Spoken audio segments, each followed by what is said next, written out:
So ఏదైతే ఎస్ఐపిసికి సంబంధించి 19,000 ఉద్యోగాలకు సంబంధించి నోటిఫికేషన్ అని చెప్పేసి గత కొద్ది రోజులుగా నిరుద్యోగులు అయితే పోరాటం చేస్తున్నారు. చూస్తున్నారు వెనకాల దీనికి సంబంధించి మొన్ననే 5,000కు సంబంధించి ఒక నోటిఫికేషన్ కూడా ఆర్థిక శాఖ క్లియరెన్స్ కూడా ఇచ్చినట్టు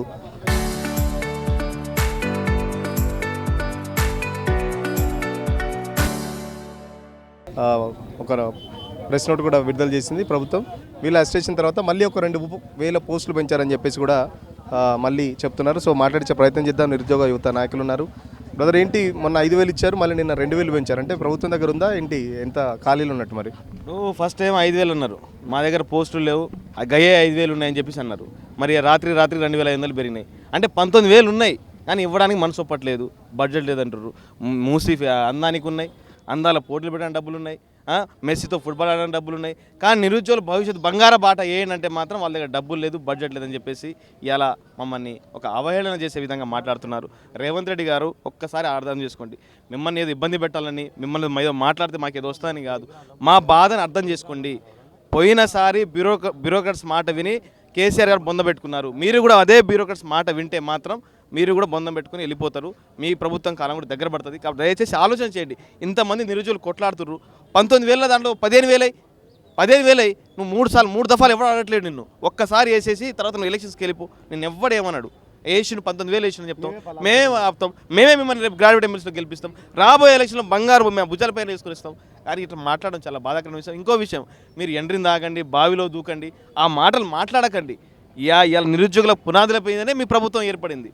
ఇలా మీకు 18% ఉన్న కాంగ్రెస్ ప్రభుత్వాన్ని 42% తెచ్చింది. ఆ నిరుద్యోగులు 30 లక్షలు ఇంటూ 3 వేసుకున్నా కూడా 90 లక్షల మంది, అంటే దాదాపు 1 కోటి జనాభా మాతో ఇన్ఫ్లుయెన్స్ అవుతారు. మా తల్లిదండ్రులు రైతు బంధుకు, రైతు బీమాకు ఆఫీస్ పడు, నా కొడుకు ఒక ఉద్యోగం వస్తే దాంట్లో నన్ను తీసుకుంటాం అని చెప్పేసి వాళ్ళే హ్యాపీగా ఫీల్ అవుతారు. ఒక్కసారి ఒక్క మాట మేము అన్నాం అనుకో, మీ ప్రభుత్వం ఉల్టా పల్టా అయ్యి మీరు ఎక్కడ పోతారో ఒకసారి అర్థం చేసుకోండి. మిమ్మల్ని విమర్శించడం కూడా మేము విమర్శించట్లేదు. ఒక్కసారి మా సైడ్ ఒకసారి ఆలోచన చేయండి. మీ మంత్రులను, మీ మంత్రుల బృందంలో, లేకపోతే మీ ఎమ్మెల్సీని ఒక్కసారి దిల్షోర్ పంపించండి. వాళ్ళ బాధలు ఏమున్నాయి, సాధకాలు ఏమున్నాయి ఒకసారి చూసుకోండి. అదేవిధంగా మీ ఎవరైతే మా నిరుద్యోగ మిత్రులు ఉన్నారో వాళ్ళకి చర్చలకు పిలవండి. అసలు గత ప్రభుత్వం ఒక్కసారన్నా చర్చలు పిలిపించారు. ఈయన ఎవరు, ఈయన ఒక్కసారి చూపెట్టు, ఈయన ఎవరో పోలీసు సంఘం అధ్యక్షుడు గోపిరెడ్డి గారు. ఏం మాట్లాడుతుండు అంటే ఈయన ప్రభుత్వ అధికారి మనిషా, లేకపోతే పోలీసు సంఘాన్ని అధ్యక్షుడు మాట్లాడతారా? చట్టపరమైన చర్యలు తీసుకోవాలి, వాళ్ళ మీద కేసులు వేయాలి. నీకు ఒక కన్న కొడుకుంటే, నీ కూతురో నీ కన్న కొడుకో పోలీసు ఉద్యోగానికి వస్తే నీకు అర్థమయ్యేది. ఇలా నువ్వు ఒక వర్గానికి, ఒక సంఘానికి నువ్వు వత్తాసు బలకకు. మా బాధలై మేము రేవంత్ రెడ్డి గెలిచి నువ్వు ఎక్కడున్నా తెలియదు, కానీ మీ మంచి కోసం చెప్తున్నాడు కదా, కేసులు నమోదైతే మీ ప్రభుత్వ ఉద్యోగాలు రావు అని చెప్పేసి కొంచెం సంయమనం పాటించండి అని చెప్తున్నాడు. మరి ఎందుకు మేము ఎక్కడ అతిక్రమించినామన్నా? ఏ రోడ్ వైలెన్స్ చేసినావా? ఏమైనా రోడ్ బంద్ చేసినావా? పబ్లిక్ ఆస్తులను ధ్వంసం చేసినావా? ఏమైనా పగలగొట్టినా? ఏం పగలగొట్టలేదే. అంటే మాకున్న రైట్ను, మాకున్న స్వేచ్ఛను రోడ్డు మీదకి వెళ్ళి సైడ్కి వెళ్ళి ప్రభుత్వాన్ని నేను చెప్తున్నాను. మా దగ్గర డబ్బులు లేవు ఇందిరా పార్క్ బుక్ చేయడానికి, పెద్ద హాల్ బుక్ చేయడానికి, ఇందిరా స్టేడియాలు బుక్ చేయడానికి మా దగ్గర డబ్బులు లేవు. మీ లెక్క డబ్బులు ఉంటే పెద్ద పెద్ద స్టేడియాలు బుక్ చేసి పెద్ద సభలు పెట్టుకుంటున్నాం. మాకు ఆ డబ్బులు లేకనే రోడ్డు మీద రావాల్సింది. సాయిబాబా కూడా తింటున్నాం, మా దగ్గర ఎక్కడ డబ్బులు ఉంటాయన్న ఒక్కసారి ఆలోచన అని చెప్పేసి మేము ప్రభుత్వాన్ని వినిపిస్తున్నాం. అదేవిధంగా మంత్రులు కూడా ఒక్కసారి ఆలోచించండి. ఏడబడితే ఆడ వరలకండి, ఫస్ట్ మీరు ఏది పడితే అది మాట్లాడకండి. నిరుద్యోగులు ఒక్కసారి కనుక అటు టర్న్ అయ్యారు అనుకో, మీ ప్రభుత్వాన్ని దగ్గర పడతారు. రాబోయే 2 గ్రాడ్యుయేట్ ఎమ్మెల్సీ కూడా రంగారెడ్డి, హైదరాబాద్, మహబూబ్ నగర్, వరంగల్, నల్లగొండ, ఖమ్మం, ఈ 2 గ్రాడ్యుయేట్స్ ఎమ్మెల్సీలు మాత్రం నిరుద్యోగులు మాత్రం మీ పైన కోపంతో ఉంటారు. దయచేసి ఆలోచన చెప్పండి, ఒక్కసారి ఆలోచన చెప్పి ప్రభుత్వాన్ని మీరు రిక్వెస్ట్ కూడా చెప్తున్నాం. కానీ ఏదో కోపం మీద తిట్టో కొట్టో లేకపోతే ప్రభుత్వాన్ని విమర్శిస్తానో ఏది చేయట్లేము. ఒక్కసారి ఆలోచన రేవంత్ రెడ్డి గారు అని చెప్పి మేము మనస్ఫూర్తిగా ఒక మాట, బ్యూరోక్రాట్లు చెప్పే మాట ముఖ్యమంత్రి వినొద్దు అని చెప్పేసి, అంటే బ్యూరోక్రాట్లు చెప్తున్నారు నిరుద్యోగులకు ఉద్యోగాలు ఇద్దని వాళ్ళు ఏమైనా చెప్తున్నారా? అదేమైనా సమాచారం ఉందా మీకు? వాళ్ళకు అంటే స్థానికంగా ఏదో వాళ్ళు తెలియదు కన్నా. ఇప్పుడు మా పిల్లల మీద మేము నడుస్తున్నాం, తిరుగుతున్నాం. అసలు సమస్య ఎక్కడి నుంచి వస్తుంది, అసలు ఈ ఎంతమంది నిరుద్యోగులు బయట రావడం గల కారణాలు మాకు తెలుస్తుంటుంది. వాళ్ళు ఎక్కడో ఏసీ రూమ్లో కూర్చుంటారు, పిజ్జాలు బర్గర్లు తింటారు, వాళ్ళకి తెలియదుగా మా బాధ. ఇక్కడ మనం కారంతో తింటున్నాం, కారం మెతుకులు తింటున్నాం, క్యాటరింగ్ పోతున్నాం. మా బాధలు తెలుసు మాకు. ఎక్కడ పోస్ట్ కాల్ ఉన్నాయి, ఎన్ని వేకెన్సీస్ ఉన్నాయి, మాకు తెలుస్తుంది. వాళ్ళకేం తెలుస్తుంది? ఒక్కొక్క రిలీజ్ ఏమంటే ఎక్కడ చాట్ పిజిటీలో, ఏఈలో కొట్టి, జెమినీలో కొట్టి వాళ్ళు తీసి పెడతారు. మేము అట్లా కాదు కదా, మా రక్తంతో, మా సిరా చుక్కతో రాసి వాళ్ళు తీసి పెడతాం.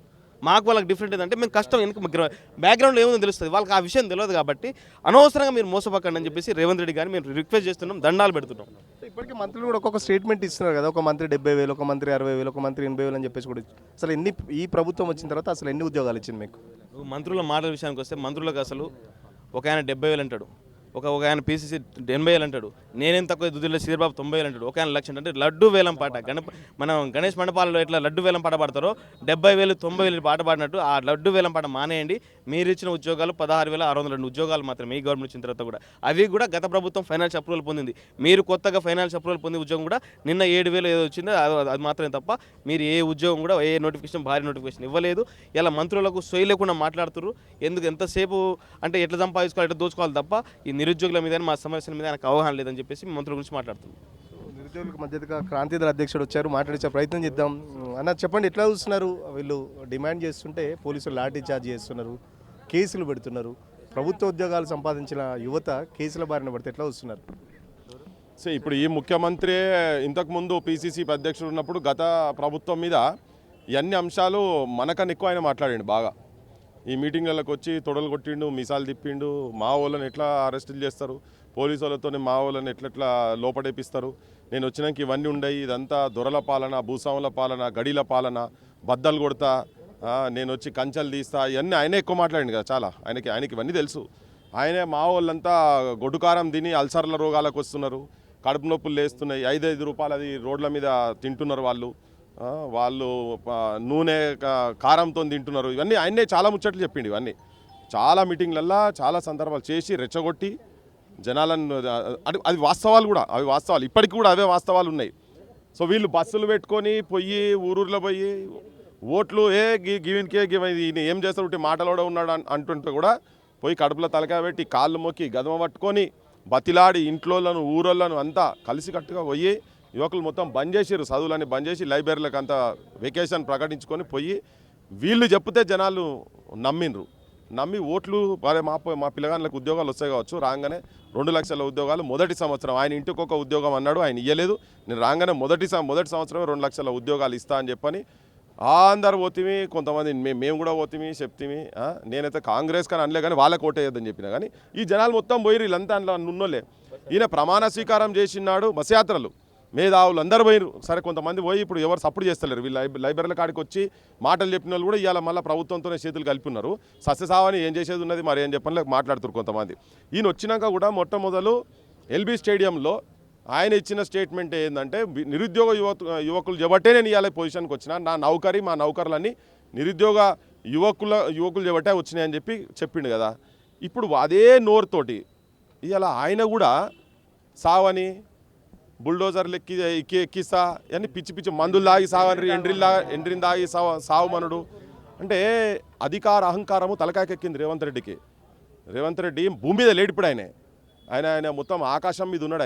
ఆయనకు నోరెట్లా వస్తుందో నాకు అర్థమవుతలేదు కానీ నేను మూసీని నేను ప్రక్షాళన చేసేందుకు ఎవడన్నా వస్తే మూసీలేసి తొక్కుతా ఈ మాటలు మాట్లాడుతున్నాను. కానీ నిరుద్యోగులకు నేను 2 లక్షలు కాదు 3 లక్షల ఉద్యోగాలు ఇస్తా, ఎవడు అడ్డం వస్తారో తొక్కుతా అని మాట్లాడతలేడు ఆయన. అసలు మాట్లాడాల్సింది ఇది కదా. మూసి ఎవడు అడిగిండే? ఆ నెత్తిలో నరాలల్లా మురికి ఉంది రేవంత్ రెడ్డికి తెలుస్తలేదు. ఒక్కసారి నీ గతం ఏందో కూడా, నువ్వు స్టూడెంట్ డేస్లో ఎట్లా ఉన్నావు అనేది ఒక్కసారి రేవంత్ రెడ్డి నువ్వు ఒక్కసారి వెనకకు పోయి చూసుకో. నీదేందో నాకు ఎరికే బాగా, మనందరం ఎట్లా తిరిగినావో తెలుసు మొత్తం. కానీ వీళ్ళకి ఇంతమందిని గోసపుచ్చుకొని కేసులు పెట్టుడేంది? తల్లిదండ్రులు అప్పులు చేసి ఇంటికాడ ఏదో ఒక నౌకరు వస్తుంది. వీళ్ళందరి ఫ్యామిలీ బ్యాక్గ్రౌండ్ ఒకసారి చూడండి. మొత్తం ఎవరు ఉన్న కుటుంబాలకి వెళ్ళి కాదు, జీవన్ మరణ సమస్య లెక్క పొద్దున్న లేస్తే 4 గంటలకు 5 గంటలకు లేచి ఈ పీసీఎస్ఐలు అయితే ముఖ్యంగా 4-5 గంటలకు లేచి నువ్వు ఉస్మానిస్టిక్ రా, ఆ గేట్లు బంద్ చేసి ఉంటే గేట్ల మీదకి వెళ్ళి బయటికి వచ్చి ఉరుకుతుంటారు. ఏదో ఒక ఆశ, మామూలు ఆశ బయట చిన్నది. వీళ్ళందరికీ టాలెంట్ లేక కాదు, మళ్ళీ అందరిలా ఆ టైంకు ఆ కుటుంబం గడవాలి, ఇల్లు గడవాలి.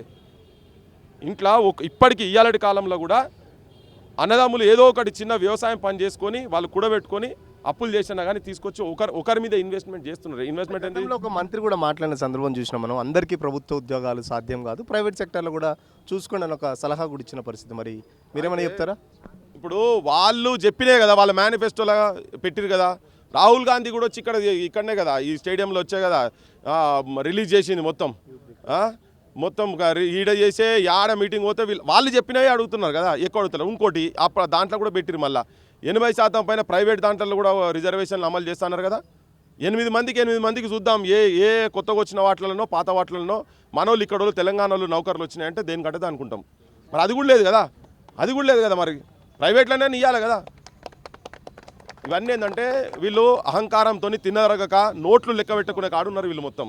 వీళ్ళు ఏం లేదు, ఎక్కడేసిన గొంగడు అక్కడ కాదు, పెనంలోకి వెళ్ళి పోయి మళ్ళీ పొయ్యిల పడ్డ కాడికి వచ్చింది. ఇప్పుడు ఇంతకుముందు ఉండే ఓ ఎంఏ చేసే సమ్మన్న, ఎంఏ చేసే సాదన్న, మన బతుకులు బాజార్లో పడ్డాయో బీడీ చేసే బాలన్న లెక్కనే ఉన్నది. మళ్ళీ ఇప్పుడు సేమ్ అట్లే మన తల్లిదండ్రులు అప్పులు చేస్తుండ్రు. తిప్పలైనా ఎంత తిప్పలైనా పడతాం బిడ్డ, మీరు నౌకరన్నా రాని. ఈ నౌకర్ల గురించే అప్పటి నుంచి ఇది ఇయ్యాలంటే కొత్త పంచాయతీ కాదు. సేమ్ ఇప్పుడు ప్రైవేట్ దాంట్లో చూడు, మళ్ళీ గవర్నమెంట్ దాంట్లో చూడు, మొత్తం ఆంధ్రోళ్ళు మళ్ళీ వచ్చినారు. పట్టణాల్లో చూడు, మెట్ట భూమిలో చూడు, ఆఫీసులో చూడు, ఆఫీసర్ను చూడు, ఆంధ్రమయమే అంత అంధకారమే అంత అన్నట్టుగానే ఉన్నది మొత్తం. సేమ్ ఏం మారలే. అరే ఎంత ఘోరం అంటే అరే ఇప్పుడు నువ్వు సరునార్ పోలీస్ స్టేషన్, ఇప్పుడు ఇది వీళ్ళది మీరు మలక్పేట సరునార్ పోలీస్ స్టేషన్ పోయినా మొన్న రాత్రి. ముసలాయన పండు ముసలాయన ఉన్నాడు, ఆడ కట్టె పట్టుకొని నిలబడ్డాడు, ఎటు పడితే మాట్లాడుతున్నాడు. అరే ఏందా గినే ఏంది రిటైర్ కాలేదా ఇంకా అది అని అంటే ఆయన ఓం కాడట పాపం. ఆయనకి ఏంటంటే వయసు మీద పడ్డది, నేను ఏదో చెలాయించాలంటుండు, గిట్ట అంట పడుతున్నాడు. అరే ఇట్లా వజ్రాలు అసలు పిల్లలున్నారు భయ్, చేసుకొని రిక్రూట్మెంట్ చేయండి. క్రైమ్ రేట్ అద్భుతమైన క్రైమ్ రేటు పెరుగుతున్నది, రోజు రోజుకు పెరుగుతున్నది. దేశ సగటుకు మన దగ్గరికి టాప్లో ఉన్నది. కాగ్నిజబుల్ అఫెన్సెస్లో టాప్ మోస్ట్ పొజిషన్లో ఉన్నది మనది. మొత్తం south India all India level అట్నే ఉన్నది. 419 అట లక్ష మందికి 419 దేశ సగటు ఉంటే మన దగ్గర 569 మందికి ఉన్నది కదా, 69 మంది మన దగ్గర. అంటే క్రైమ్ ఎక్కువ ఉన్నది, అంటే రిక్రూట్మెంట్ ఎక్కువ కావాలనా లేదా? అవసరం కూడా ఉంది. అరే చిన్న వాన పడితే మొత్తం గంటలకు ట్రాఫిక్ జామ్, ట్రాఫిక్లో లేరు, ట్రాఫిక్ పోలీసు వాళ్ళు చక్కగా లేరు. ఇంత రిక్వైర్మెంట్ పెట్టుకొని నువ్వు రిక్రూట్మెంట్ చెయ్యా. ఆర్థికం అంటే ఏం చేస్తారు, పైసలని ఏం చేస్తారు చెప్పరాదు. పోలీసు బాసే చెప్తాడు ఉన్నాయి వేకెన్సీస్ ఉన్నాయని చెప్తాడు. నువ్వు 20,000 ఉద్యోగాలకు తగ్గకుండా నాకు తెలిసి ఉన్నది అవసరం ఉంది కదా, తగ్గకుండా ఒక్క నౌకరు కూడా 100% రావాలి. ఇంకొకటి నేను పొలిటికల్ పార్టీస్ కూడా ఒక విజ్ఞప్తి ఏం చేస్తున్నా అంటే, ఇప్పుడు జనాలందరూ కూడా ఆపోజిషన్ స్థానం ఇచ్చి ఆపోజిషన్ పార్టీలో కూర్చోబెట్టారు, డిఫరెంట్ పొలిటికల్ పార్టీలో కూర్చోబెట్టారు. వీళ్ళు రోడ్ల మీదకి వచ్చి కొట్లాడాల్సిన అవసరం లేదు. యాక్చువల్గా వాళ్ళు రావాలి, వాళ్ళు కొట్లాడాలి, వీళ్ళు కాదు. అది బీజేపీ కానీ కాంగ్రెస్ కానీ ఎంఐఎం కానీ నేను ఆల్ పొలిటికల్ పార్టీస్కి చెప్తున్నా, ఒక సోయుండి మానవత్వం ఉన్న ఎవరైనా కానీ వాళ్ళు బయటకు వచ్చి కేసులు నువ్వు వాళ్ళ మీద కాదు మా మీద పెట్టాలని చెప్పాలి. ఎందుకంటే వాళ్ళు అధికారంలో కూర్చొని ఉన్నారు కదా, వీళ్ళ ఓట్లతోనే పోయి కూర్చున్నారు కదా, జనం ఓట్లతోనే పోయి కూర్చున్నారు. కొంతమంది సపోర్ట్ చేసినవచ్చు, కొంతమంది సపోర్ట్ చేయకపోవచ్చు. నాకు అందుకే వీళ్ళ మీద కూడా ఉంటుంది. వీళ్ళ దగ్గరకు వచ్చి నువ్వు చెప్పేది ఏందా, నేనైతే ఏడ వేదికున్నాడు పోతా, నేనంత బలం నాకు లేదు. కానీ వీళ్ళందరూ ఇండిపెండెంట్గా ఉంటే మాత్రం ఇది ఒక పెద్ద ఫోర్స్, యాక్చువల్గా పెద్ద ఫోర్స్. నిరుద్యోగులంతా ప్రతిపక్షాల ట్రాప్లో పడుతున్నారు అని చెప్పేసి కూడా కాంగ్రెస్ మంత్రులు కానీ లీడర్లు కానీ మాట్లాడుతున్నారు. ప్రతిపక్షాల ఉచ్చలో పడ్డారు, సో వాళ్ళ మాటలు వినకండి, నోటిఫికేషన్లు ఇస్తాం త్వరలోనే అని చెప్పేసి చెప్తున్నారు ప్రతిసారి. నెత్తి మీద తలకాయ ఉన్నాడు, తలకాయ ఇంత మెదడు ఉన్నాడు, ఎవడు కూడా అంత హౌలా మాటలు మాట్లాడారు. ఇదంతా హౌలా కేసులు, ఇవన్నీ పనికిరాని కేసులు, ఇవన్నీ దేనికి సఫాయి పని చేసేది కూడా పనికిరాని మంత్రులు. నేను ఉన్నది చెప్తున్నా. అరే ఎవడా పెట్టింది మేనిఫెస్టోలా, ఎవడు పెట్టిండు మేనిఫెస్టోలా? నువ్వే పెట్టినావు కదా. ఎన్ని మీటింగ్లో చూపించాలి రేవంత్ రెడ్డి, ఎన్ని మీటింగ్లలో చూపించాలి చెప్పు? ఎన్ని మీటింగ్లలో ఎట్లా మాట్లాడిండు, వీళ్ళకన్నా ఎక్కువ మాట్లాడిండు. అబ్బా మావాడు వస్తే మావాడు వదిలిపెట్టే ముచ్చడలేదు, మావాడు తీసుకుమారుతాం అంటే పచ్చిసుకుమారుతాం లెక్కున్నాడు. ఈయన పెద్ద మొగాయని అనుకొని మావాళ్ళు పాలమూరు పులిబిడ్డ తొడగొట్టిండు, మీసాలు తిప్పిండంటే ఓ 3 రంగుల జెండా 3 రంగుల జెండా అని ఉడే ఉరికిర్రు. ఇలా తేలిపోయింది కదా అంతా. నువ్వే అన్నీ నువ్వే చెప్పినావు, అన్ని మేనిఫెస్టోలలో పెట్టినావు. పెట్టిన తర్వాత గవే అడుగుతున్నారు, ఎక్కువ అడిగినరా? నువ్వు 2 లక్షలు నువ్వు ఆల్రెడీ ఇచ్చినావు, నువ్వు 4 లక్షలు అని అడిగితే అప్పుడు వేరు విషయం. 2 లక్షలకు వీళ్ళు 2 లక్షలే ఇవ్వమంటుండ్రు. గడికో చిత్తం గాడిది గుణం అన్నట్టు ఒక్క మాట మీద ఉండడు. ఇవాళ ఒక మాట మాట్లాడతాడు ఒక మంత్రి, రేపు ఒక మాట మాట్లాడతాడు, ఎల్లుండి ఇంకో మాట మాట్లాడతాడు. ఒకడు ఒక లెక్క చెప్తాడు, ఇంకోటి ఓ లెక్క చెప్తాడు. వాడు వీడు అనాలని ఇష్టం లేదు, కానీ ఏమో ఇంత ఇబ్బందులు చూస్తుంటే కూడా నోరు ఆగుతలేదు భయ్. కసి లోపలికెళ్ళి మంట మండుతుంది. ఎన్ని ఏళ్ళకెళ్ళి ఆఖరికి నిరుద్యోగులు చచ్చిపోతున్నారు. ఫస్ట్ వచ్చిన వాళ్ళు కూడా ఆత్మహత్య చేసుకుని మేమందరం పోయినాం వాడికి, రాజ్ కుమార్ కాడికి ఇంజనీరింగ్ చదివి. అరే బతుకు ఎంత దయనీయంగా ఉన్నదంటే ప్రపంచంలో ఎక్కడ తెలంగాణ అంత దరిద్రం ఇంకా ఉండకపోవు. ఈడ నిరుద్యోగులు ఉద్యమంలో చావాలి, తెలంగాణ రాష్ట్రం గురించి చావాలి, ఈ సావులు వాళ్ళ ఉద్యోగాలకు వస్తాయి, ఆఖరికి వీళ్ళ కాడికి వస్తాయి. వీళ్ళని ఇన్సల్ట్ చేసుకుంటూ మాట్లాడడం అనేది అసలు చాలా క్షమించరాని విషయం. అసలు ఒక్క నిమిషం కూడా వచ్చి ఆడ స్తూపం కాడికి వచ్చి ముఖ్యమంత్రి ముక్కు నేలకు రాసినా కానీ ఆయన మాటలు ఎండ్రిందాగి సావు అనే మాటలు మాట్లాడుతుంది కదా. నీకు బాగా అహంకారం ఎక్కింది రేవంత్ రెడ్డి, బాగా అంటే బాగా అహంకారం ఎక్కింది. నువ్వు బరాబర్ రాజకీయ క్షేత్రంలో పతనం కాబోతున్నావు. నువ్వు అనుకుంటున్నావు ఇంకా మళ్ళా 34, 64 ముచ్చట్లు చెప్తున్నావు కదా. అయిపోయింది నీ హనీమూన్ పీరియడ్ ఈజ్ ఓవర్, నీ పొలిటికల్ హనీమూన్ ఈజ్ ఓవర్.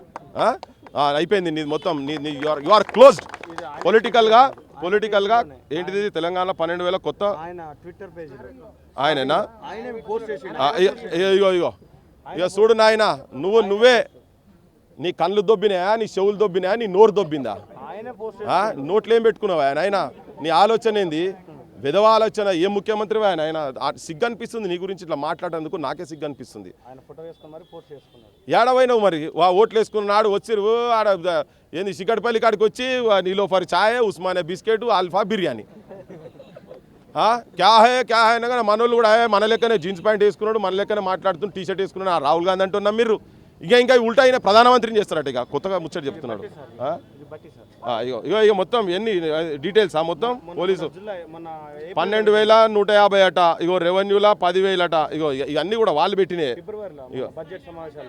ఇక నీ నోటిఫికేషన్ నువ్వు జాబ్ క్యాలెండర్ అని మీరే చెప్పిర్రు సంవత్సరం నాడు మీకు శుభవార్త అని ఇప్పుడు నాకు అన్నిటికన్నా ఘోరం ఏంటంటే నువ్వు నిరుద్యోగ యువకులను రెక్కలు బట్టి అటోలు బట్టి ఇటోలు బట్టి గుంజుకపోయి తీసుకపోయి అలా బారేసి ఈ కేసులు పెట్టుడు ఇవన్నీ ఉన్నది చూసినావా ఇది ప్రతి ఒక్కటి కౌంట్ అవుతున్నది తెలంగాణ సమాజం నిద్రపోలేదు ఒకవేళ తెలంగాణ కింది దాకా పోకపోయినా మా బోటలం తీసుకుపోతున్నాం ఏ వేదిక మీదనైనా కానీ మాట్లాడుతున్నాం చెప్తున్నాము ఇది బరాబర్ వీళ్ళకు తగిన శాస్తి మంత్రులకు ఎమ్మెల్యేలకు ముఖ్యంగా ముఖ్యమంత్రికి తలుగుతుంది ఒకవేళ సపోజ్ వీళ్ళు ఒక మీటింగ్ ఎవరో వేరే పార్టీని తీసుకొచ్చుకొని పెట్టుకున్నారు అనుకుందాం భయ్ నువ్వేమో గడ్డి వీక్తున్నావా నువ్వు రూలింగ్ పార్టీ కదా నువ్వే ఫస్ట్ వచ్చి చూసుకోవా నువ్వే ఇస్తా అని చూసుకో వీళ్ళు వేరే దగ్గర బోరు కదా సరే వాళ్ళ గురించి వస్తున్నారు ఆ చర్చలు కూడా అయిపోయినాయి డిప్యూటీ సీఎం స్థాయి వరకు వీళ్ళు కూడా చర్చలకు వెళ్ళారు ప్రగతి భవన్లో మాట్లాడారు ఎమ్మెల్సీలు వచ్చారు వీళ్ళతో మాట్లాడారు మళ్ళా దాదాపు ఏం చర్చ దీనికి చర్చలేంది చర్చలు దేనికబ్బా మేనిఫెస్టోలో 2 లక్షలు అన్నావు 2 లక్షలు ఇయ్యి డీజీపీ చెప్పిండు ఖాళీలు ఉన్నాయని చెప్పిండు ఖాళీలు అనౌన్స్ చేయి దీనికి చర్చలేంటిది సోది దేనికి సోది మళ్ళీ బిస్కెట్లు తినిపించి ఛాయ్ లాగిపించి బిర్యానీ తినిపించుడు గివేనా పిచ్చి మాటలు అవసరం చర్చలు లేను కబ్బా నువ్వు అన్న మాట మీద నిలబడు ఆడిన మాట మీద నిలబడు అని ఏమంటారబ్బా తెలంగాణలో మాట తప్పిన ఏమంటారు అది ముఖ్యమంత్రి నాల్చి వస్తుంది ఇప్పుడు ఆడి తప్పిన మాట అటు కాదు ఇటు కాదు అవన్నీ ఆడికి వచ్చింది మొత్తం ఏంది ఇదేంటి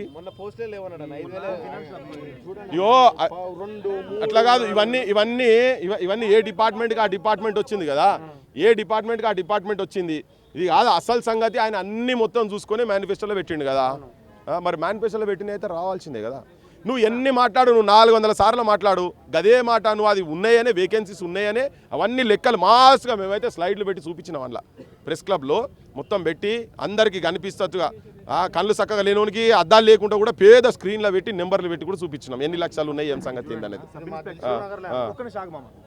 సబ్ ఇన్స్పెక్టర్ 1000 పోస్టులు పైచిలుకున్నానా కానీ జస్ట్ 148 ఇచ్చిండు అంటే ఎవరికి న్యాయం చేయాలని ఇక్కడ చార్మినార్ జోన్లో వాళ్ళకే ఉంటాయి ఈ మా జోన్లో చూస్తే ఒక్క పోస్ట్ కూడా ఉంటుంది మరి మేమేం చేయాలన్నా ఈ విషయం మీద మాట్లాడండి అన్న సబ్ ఇన్స్పెక్టర్ మినిమం ఒక 600 వేయాలి సబ్ ఇన్స్పెక్టర్ ఖచ్చితంగా చూడు ఇప్పుడు ఇన్ని వేకెన్సీస్ ఉన్నాయి కదా ఇవన్నీ లెక్కలు ప్రతి దగ్గర ఏదో ఒక స్టేజ్లో ప్రతి దగ్గర ఇవన్నీ ఉన్నాయే ఇవన్నీ ఉన్న వాటినే ఈ లెక్కల ప్రకారంగా మొత్తం 1000 కూడా అడుగుతలేరు కదా 600 700 అయినా ఆయన నేనంటున్నా నువ్వు 1000కి అవసరమైతే ఇంకో 100 పెంచేయవా ఆయన 100 పెంచేయి కావాలి కదా ఇప్పుడు అవసరం ఉన్నది వజ్రాల సొంటోళ్ళు కావాలి కదా కాబట్టి కూడా ఆంధ్ర పోలీసు వాళ్ళు వచ్చి ఇక్కడ పట్టుకొని పోతున్నారు సోయలేదు ఇక్కడ వాళ్ళకు నీ ఇంటెలిజెన్స్ వాళ్ళు మేము మొన్న ఆడ ఏంది గన్ పార్క్ దగ్గర పోతే ఆంధ్ర ఇంటెలిజెన్స్ వాడు వచ్చి ఫోటోలు తీస్తున్నాడు తెలంగాణకి సోయలేదు ఏం చేస్తారు తెలంగాణ పోలీస్ ఏం చేస్తుంది అంటే వాళ్ళని కూడా ఏమనట్లేదు పెద్ద మనుషులు అయిపోయారు ముసలోళ్ళు అయిపోయారు ఏ పోలీస్ స్టేషన్ పోయినా 4 గాడినే ఉన్నారు నేను పెళ్లి కాడికి పోతే అంటుండు అన్న మా హోంగార్డ్ల గురించి జర మాట్లాడన్నా అంటుండ్రు ఇన్ని ఇష్యూస్ పాడైనాయి తెలంగాణలో ఒక దరిద్రులు స్వార్థపరులు ఇక ఏమంటే నాకు కొన్ని పదాలు ఇష్టం లేకుండా అనుభూతి అవుతుంది కానీ నీచం భయ ఈ రాజకీయ వ్యవస్థ మొత్తం నీచులు రేవంత్ రెడ్డి అయితే నేను ఎక్స్పెక్ట్ చేయలే ఇట్లా నిజంగా నేను ఎక్స్పెక్ట్ చేయలే మోస్ట్ పెయిన్ఫుల్ ఇంతమంది కొన్ని లక్షల మంది పొద్దున్న లేస్తే ఏమవుతుంది అలా నోటిఫికేషన్ వస్తుందా రాదా వచ్చింది ఉంటుందా పోతుందా ఏం చేయాలి ఏం అర్థం కాకుంటున్నది పుసుక్కునే ఏమన్నా అయ్యో 3-4 సార్లు కనబడ్డాడు అనుకో వాడు బెదిరించే మా వాడు సబ్ ఇన్స్పెక్టర్ సర్కిల్ ఇన్స్పెక్టర్ బిడ్డ నువ్వు 4 సార్లు వచ్చినావు ఇంకోసారి వస్తే నీ మీద కేసు అవుతుందని కేసులు కూడా పెట్టే కాడికి వస్తే వాళ్ళు కొట్లాడేదే జీవితం గురించి నువ్వు దాన్ని కూడా కేసులు పెడితే నీ గతంలోనికి నీకే ఏం తేడా అయింది ఒకసారి అంటాడు నేను భూస్వామి అంటాడు దొర అంటాడు ఓసారి నేను ఏం లేదు నేను మీ లెక్కనే నడుచుకుంటా తిరిగినా 12 కిలోమీటర్లు నడుచుకుంటా పోయినా మా అన్న పోలీసు రేవంత్ రెడ్డి గారు అంటే నేను కొన్ని ఇప్పుడు అన్న నిజంగానే పెద్దన్న పోలీస్ డిపార్ట్మెంట్ కదా, కానిస్టేబులే కదనే, తెలుసు కదా ఆయన ఏం చేసిండు, కుటుంబానికి ఏం చేసిండు ఏంది. ఒక కుటుంబంలో ఒక చిన్న నౌకరు ఉంటే ఆ కుటుంబానికి ఎట్లా సాత్ ఇవ్వచ్చు అనేది అన్న ఎగ్జాంపులే, భూపతి అన్న ఎగ్జాంపులే చెప్తున్నా నేను. అట్లా ఈ కుటుంబాలకు రేవంత్ వాళ్ళు అన్న పెద్దన్న ఒక్క కానిస్టేబుల్ ఆయన జస్ట్ మహబూబ్నగర్లో కానిస్టేబుల్ ఉండే, కానీ మొత్తం కుటుంబానికి ఆసరైంది కదా. ఇలా గవే అడుగుతారు కదా, వీళ్ళు కూడా కుటుంబాలకు ఆసరేటట్టే. అప్పుడు నీ పరిస్థితి ఎట్లున్నదో ఇప్పుడు వీళ్ళందరి పరిస్థితి అట్నే ఉన్నది. గవే అడుగుతున్నా, గవ్వని ఆలోచించుండ్రు ఆయన వాళ్ళ అన్న కండక్టర్ ఉండే, ఆర్టీసీ కండక్టర్ తిరుపతి రెడ్డి. ఇవాళ సరే పెద్ద సెక్యూరిటీకి పెట్టుకొని తిరుగుతున్నాడు. మీకు ఆ బాధలని తెలిసినాయి కదా. మీరు కూడా వచ్చి పైసల చుట్టుపడి పదవుల చుట్టుపడితే ఎట్లా మాట్లాడాల్సి వస్తుంది. మా బొట్టలో ఇవాళ మాట్లాడాల్సి వస్తుంది. కేసులు కూడా వీళ్ళ మీద పెట్టిన కేసులు విత్డ్రా చేయాలి బరాబర్. 14 మంది, అది ఎంతమంది అని ఉండని. అసలు ఈ పోలీస్ స్టేషన్ల చుట్టూ ఇప్పుడు పోలీసు వాళ్ళు అరెస్ట్ చేస్తారు అనేది చాలా దుర్మార్గమైన పని. మొత్తుకుంటారు భయ్, పోతారో ఒక అర్ధగంట ఆపుతారు, ఏమవుతుంది? నువ్వు వర్షం పడితే నీ పోలీసులు అందరూ ఉండి పెద్ద ట్రాఫిక్ అంతా తీసుకుపోతారా? సమాజానికి తెలియని కూర్చొని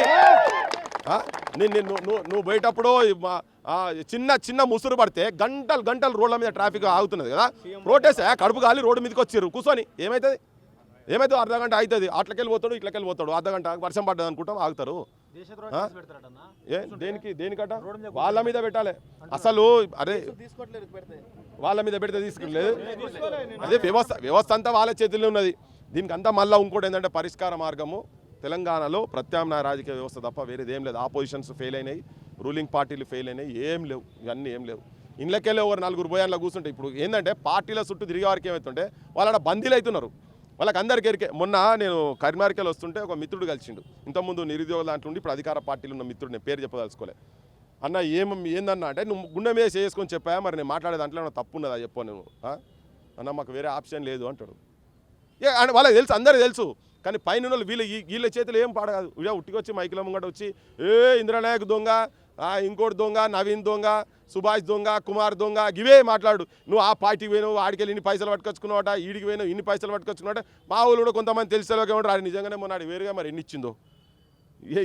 ఇదంతా ఒక అంటే వీళ్ళ మధ్యలో కూడా విడదీసేటువంటి టాక్టిక్స్, ఆ రూమర్స్ రాజకీయ పార్టీలు పైన చాలా గతంలో మాట్లాడి వీళ్ళకి మద్దతు తెలిపిన మేధావులంతా ఇప్పుడు ఎక్కడున్నారు, మరి ఏం చేస్తున్నట్టు? చాలా వరకు వాళ్ళు ఎమ్మెల్సీలు అయ్యారు, వాళ్ళు ప్రభుత్వంలో పాలు పంచుకున్నారు అధికారంలో. మరి ఇప్పుడు ఎందుకు మాట్లాడట్లేదు? మరి వాళ్ళని దొరకబట్టి జర లెఫ్ట్ హ్యాండ్ రైట్ అడిగితే బాగుంటుంది. వాళ్ళని న్యాయాన్ని దొరకబట్టు గట్టిగా అడగాలి. ఎందుకు ఆయనకెళ్ళి ఒక ఆయన పెద్ద మనిషి అన్నాడు కదా, ఏదో అన్నాడు సావుర్రి, అప్పుడు వేసిరు కదా, ఇప్పుడు సావుర్రి అనేది అన్నాడుగా ఒక పెద్ద మనిషి. ఒక ఆయన ఎవరు పేరేందో ఆయనది, ఎవరు గట్టిగా భయ్ అన్నాడు కదా, ఆయనే అన్నాడు కదా. మరి ఆయనే తిరిగిండు, ఓ పెద్ద టక్బిక్ వేసుకొని కూర్చొని బెల్ట్ పెట్టుకొని వచ్చి కూర్చొని ఇవన్నీ మాటలు మాట్లాడారు కదా. నాకు వీళ్ళకి ఎట్లా సిగ్గు అనిపిస్తుందో తెలియదు. నేను ఈయనను కూడా మా కోదండరామ్ను కూడా అని ఏం లేదు, ఆయన విద్యార్థులను వీళ్ళని చూసే కదా ఆయనకు వచ్చింది. ఆయన మొత్తం ఎక్కడ కూడా ఒక 2 నెలలు జీతం తీసుకోకుండా కూడా తిరిగినోడు కాదు ఆయన. ఎంటైర్ తెలంగాణ ఉద్యమంలో జీతం తీసుకున్నాడు, జీతం తీసుకునే తిరిగిండు. కానీ వీళ్ళు మాత్రం ఉద్యోగాల గురించి, వాళ్ళ సంతతే కదా ఇది, కొత్తదేం కాదు, వాళ్ళ సంతతే. ఆయన జీతం తీసుకున్నాడు, మీటింగ్లలో పోతే డీజిల్ పైసల కాడికెళ్ళి తీసుకున్నారు చాలామంది. ఇప్పుడు నువ్వు చెప్పే మేధావులు చాలామంది ఉన్నారు అట్లా. ఇవన్నీ వాళ్ళ మటుకు వాళ్ళు మంచిగానే ఉన్నారు. ఇవాళ వచ్చినాక ఎమ్మెల్సీ బదులు మా వాళ్ళకు నిరుద్యోగులకు 2 లక్షలు నువ్వు రిక్రూట్మెంట్ చేసినాకనే నేను జాయిన్ అవుతా భయ్, లేకుంటే కాదు అంటే ఏమవుతుందా? సాగు కాటి కాలు చాపినా పెద్ద మనిషి ఆయన. నీకు ఇప్పుడు ఏమైంది? అట్లా భీష్మించుకొని నువ్వు కూర్చుంటే ఇవాళ కొద్దిరైనా ప్రభుత్వం మీద ఒత్తిడి పడుతున్నా లేదా? కోదండరామ్ గురించే నేను చెప్పేది, ఆయన గురించే చెప్తున్నా. సో వీళ్ళు కూడా అంటే నిజమైన ఉద్యమకారులు ఎవరు కూడా అట్లా ఉండరు. వీళ్ళు కూడా అప్పుడు కూడా ఏంటంటే దీన్ని అంతా వాడక దొప్పటం చేస్తున్నటువంటి వాళ్ళే వీళ్ళంతా. వ్యక్తిగత నిజాయితీ ఉండొచ్చు కొంతమందికి, అది పనికిరాదు. వ్యక్తిగత నిజాయితీలు పనికిరావు. సో మనతో పాటు ఒక నిరుద్యోగ అభ్యర్థి ఉన్నాడు, మాట్లాడించే ప్రయత్నం చేద్దాం. బ్రదర్, ఎట్లా ఉంది మరి పరిస్థితి? 5,000 నుంచి 2,000 పెంచారు.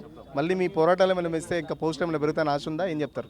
ఆల్రెడీ మేము 5,000 పోస్టులు వద్దని దాదాపుగా నెల రోజుల నుంచి కొట్లాడుతున్నాం. తిండి తిప్పలు బుక్స్ అన్నీ కూడా బంద్ చేసి కూడా కొట్లాడుతూనే ఉన్నాము. కానీ ఎంతకని కొట్లాడాలో, ఎవరికి కొట్లాడాలో కూడా తెలియట్లేదు. కొట్లాడుతున్న రోజుకి మొన్న 5,000 పోస్టులు వేసిండు, మొన్న 170 పోస్టులు, ఒకరోజు 700 పోస్టులు, ఒకరోజు 500 పోస్టులు అని పిల్లికి భిక్ష వేసినట్టే ఇస్తున్నాడు. నీకేమో మీరే చాలామంది అన్నారు ఇప్పుడు మంత్రులు, వాళ్ళ మంత్రి పదవుల కోసం వాళ్ళు కొట్లాడుకుంటున్నారు, వాళ్ళకేం పదవులు కావాలి, మాకు ఉద్యోగాలు వద్దా? ఇప్పుడు ఎస్ఐ పోస్టులు చూడండి, దాదాపుగా 177 పోస్టులు వేసిండు. ఈ 177 పోస్టులలో హైదరాబాద్ జోన్కి మాత్రమే ఇందులో మళ్ళీ 33% మహిళలకు పోవాలి. 33% మహిళలకు పోతే ఇలా సగం 60 పోస్టులు మహిళలకు పోతాయి. అంటే 107 పోస్టులని అందులో మళ్ళీ 50 పోస్టులు చార్మినార్ జోన్కి పోతే 60 పోస్టులు మాత్రమే 6 జోన్లకు పంచాల్సి వస్తుంది. 6 జోన్లకి నువ్వు 60 పోస్టులు పంచితే కేటగిరీలు 34 ఒక్కొక్క దాంట్లో 15 కేటగిరీలు ఉంటాయి. అది ఎట్లా వస్తాయి, ఎట్లా పాసిబుల్ అవుతుంది? అసలు రోస్టర్ విధానం నువ్వు ఎట్లా తీసినావు? ఆ తీసే విధానంలో మాకు ఎక్కడ అసలు ఎలా పాసిబుల్ అవుతుంది? అసలు ఒక కేటగిరీకి పోస్ట్ ఇప్పుడు నేను గత 5 సంవత్సరాలకి ఎస్ఐ జాబ్, 4 సంవత్సరాల నుంచి ఎస్ఐ జాబ్ కొట్టాలని చూస్తా. నాది యాదాద్రి జోను. అసలు నా జోన్ నా బీసీబీ కేటగిరీలో ఒక్క పోస్ట్ లేకపోతే నేను ప్రిపరేషన్ ఏమైనట్టు? నిన్ను నమ్ముకొని నేను 2023లో బస్ యాత్ర చేసి రాళ్ళ దెబ్బలు తిని నీకోసం జీవనమని 46 బాధితులందరినీ కూడా నీకోసం ప్రచారానికి మేమందరం పిలుపునిచ్చి తిప్పితే నువ్వు ఒక్క కేటగిరీలో ఒక పోస్ట్ లేకపోతే మా పరిస్థితి ఏంది? నీకు సీఎం పోస్ట్ వచ్చింది, మాకు వద్దా? ఈరోజు ఒక ఆయన మాట్లాడతాడు, ఈయన రాష్ట్ర సంఘం, ఈయన అసలుకి గోపిరెడ్డి గారు అని చెప్పి. సార్, పోలీస్ అభ్యర్థులు మా గురించి పాడే బాధలు మీరు ఏ సంఘానికైతే అభ్యర్థులు ఉన్నారో వీళ్ళకి డిఏలు కానీ టీఏలు కానీ వీళ్ళు పోలీస్ అభ్యర్థులు ఆహార భద్రత కార్డులు కానీ వీళ్ళ గురించి ఎందుకు మాట్లాడలేదు? నువ్వు ప్రభుత్వ జీతం నువ్వు మా యొక్క ట్యాక్సుల ద్వారా జీతం తీసుకుంటూ ప్రభుత్వానికి ఒత్తాస పలుకుతావా? 5,000 ఉద్యోగాలు చాలు, 2,000 ఉద్యోగాలు, మరి నీకు డిఏలు వద్దు అయ్యొద్దు అని చెప్తే నువ్వు ఊరుకుంటావా? ఎక్కడ అండి? మీ జీవితాల కోసం అయితేనే మీరు తిరుగుతారా? ఎన్ని రోజుల నుంచి మేము ఇబ్బందులు పడుతున్నాం మాకు తెలుసా? నెల రోజుల నుంచి అన్న వర్షంలో దర్శనం, వానలో దర్శనం, ఎండకి ఎండినాం. ఎవరిని కనపడ్డవాడు ఎలా కాలు మట్టుకున్నావు అన్న? మీరు అన్నారు కదా కిందాక డిప్యూటీ సీఎం అపాయింట్మెంటు నెల రోజుల నుంచి ట్రై చేస్తున్నా నేను. ఒక్క రోజు కూడా డిప్యూటీ సీఎం అపాయింట్మెంట్ ఇవ్వట్లేదు. ఆయన ఎవరికి కలుస్తాడు ఇంకా డిప్యూటీ సీఎం అన్న అపాయింట్మెంట్ దొరికే అవకాశం దొరుకుతుంది కానీ డిప్యూటీ సీఎం అపాయింట్మెంట్ మాత్రం దొరకట్లేదు. వీళ్ళ మంత్రుల దగ్గరికి పోతేనేమో ఆ మంత్రి మీద ఆ మంత్రికి చెప్తున్నాడు, ఆ మంత్రి మీద ఆ మంత్రికి చెప్తున్నాడు, వాళ్ళ మీద వీళ్ళకి చెప్తున్నాడు, వీళ్ళ మీదకి వీళ్ళకి చెప్తున్నాడు. అన్న అసలు మాకు నైట్ నుంచి ఒక నెల రోజుల నుంచి కంటి మీద కొనుక్కు లేదు. నిన్న పోలీసులు అరెస్ట్ చేస్తుంటే ఈ చెయ్యంతా నైటు దానికేసి కొట్టారు, మీరు కూడా చూసారు ఆ వీడియో. దానికేసి కొడితే ఈ చెయ్యంతా నైట్ అంతా ఉప్పులేసి మేము తెలంగాణ మా నాన్న కనేస్తే ఆయన ఎండ్రిని దాగి చచ్చిపోండి అని ఆయన అంటాడు. వీళ్ళేం పోలీసు వాళ్ళు ఏమో తీసుకెళ్ళి ఉదయం నుంచి సాయంత్రం వరకు అరెస్ట్ చేసి ఆ పోలీస్ మీడియాలు చూపిస్తే ఇంటి దగ్గర తల్లిదండ్రులు బాధపడతారు. అసలు మేము ఎందుకు ఓటేసాము, ఎందుకు ఇక హైదరాబాద్ వచ్చాము అనేది కూడా మాకు అర్థం కాని పరిస్థితి ఉందన్న. ఈ నెల వచ్చేసరికి 1వ తారీఖు వచ్చేసరికి తల్లిదండ్రులకు ఫోన్ చేయాలంటే బాధ ఉందన్న. హాస్టల్ ఫీజు కట్టాలి, తండ్రి స్టడీ హాల్ ఫీజు కట్టాలి, బుక్స్ కొనుక్కోవాలని ఫోన్ చేస్తాంటే ఇంటి దగ్గర విత్తనాలు కొనడానికి నాన్న దగ్గర డబ్బులు లేక తల్లి మీద ఉన్న పుస్తల తాడు బ్యాంకులో తాకట్టు పెట్టి భూమి కౌలు తీసుకొని ప్రయత్నిస్తుంటే మేమే ఇక్కడ ఈ కోచింగ్ ఫీజులు కట్టలాగి